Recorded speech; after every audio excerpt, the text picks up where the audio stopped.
morning, everyone. It is a new year. Today is January the 6th. We're already 6 days in, and I pray that everything has been going well for you thus far. I just want to speak to you briefly today about decluttering. Decluttering. If you're anything like me, when the holiday season comes and you're trying to make room for new things with your kids, and Christmas gifts and new clothes and new toys, you have to declutter. You have to get rid of some of the old. You may have to toss some of it in the trash or maybe donate some of it, but you have to make room for the new. And that's what we have to do as we're going into 2021.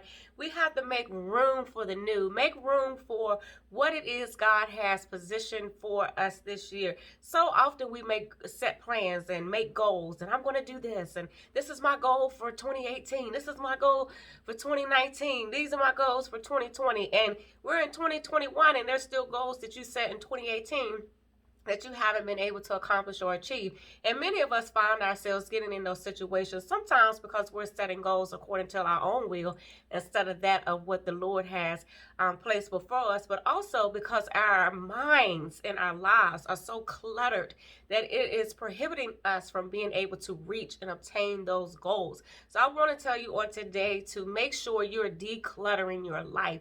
Declutter your mind. Get rid of those negative thoughts, those negative beliefs, negative relationships, anything that is hindering you or holding you back. I heard Joel Osteen give the analogy of the show Hoarders, and I know many of you have probably seen that show.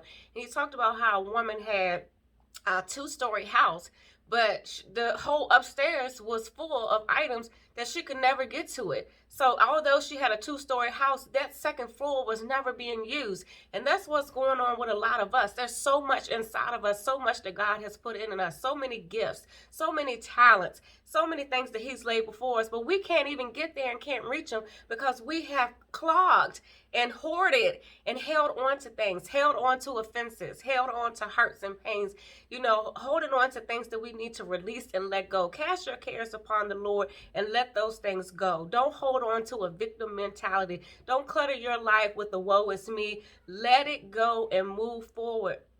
Declutter your life. I want to see everyone that I know, everyone that I come into contact with, walk in the life that God has predestined for them. I've shared my story many times, how I really went into a very desolate place a few years after I lost my children.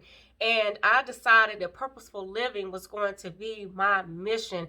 And yes, I've dropped the ball a few times, but grace and mercy has kept me and sustained me. And I thank the God for revelation and clarity and picking me back up. I thank myself for having that faith and pushing, because it takes faith, it takes diligence, but it also takes patience. But declutter your life. So I just want to share with you on today.